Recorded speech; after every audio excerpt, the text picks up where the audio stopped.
आज छोटे छोटे बच्चे कंचे खेल रहे थे तो मैं साइड पे बैठकर देख रही थी। काश मैं भी सही सलामत होती, इन बच्चों के साथ खेल पाती। लेकिन जो अल्लाह को मंजूर है वो मुझे भी मंजूर है। कायनात आपी मुझे देखकर सोचने लगी कि नादिया यहाँ साइड पर क्यों बैठी है। कायनात आपी मेरे पास आई, आकर मेरे साथ बैठ गई।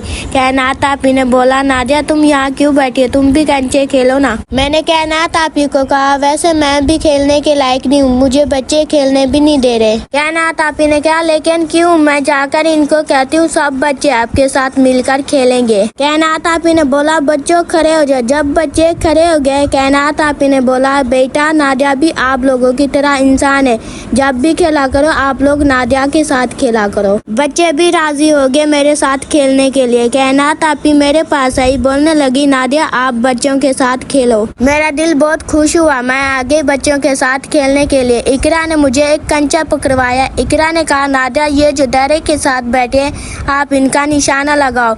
मैंने जैसे निशाना लगाया, कंचा तो एक भी नहीं निकला था। बच्चे बहुत खुश हुए, तालियां मारने लगे। मैं भी बच्चों को देखकर बहुत खुश हुई। फिर कायनात आपी ने बोला, नादिया आप उदास नहीं रहा करो, घर वाले आपको देखकर परेशान होते हैं, आप इन बच्चों के साथ मिलकर खेला करो, आपका दिल भी खुश होगा और आपका टाइम भी पास होगा। फिर मैं बच्चों के साथ मिलकर खेलने लगी। मैं बहुत उदास रहती हूँ, ऐसा लगता है जैसे इस दुनिया में मेरा कोई नहीं हो, लेकिन मैं मुतमईन हूँ क्योंकि मेरा रब कभी गलत नहीं करता। लेकिन जिंदगी उस वक्त आसान हो जाती है जब इंसान शिकायत के बजाय शुक्र अदा करना शुरू कर दे। बाकी हमारे YouTube चैनल को लाइक सब्सक्राइब करना ना भूलें।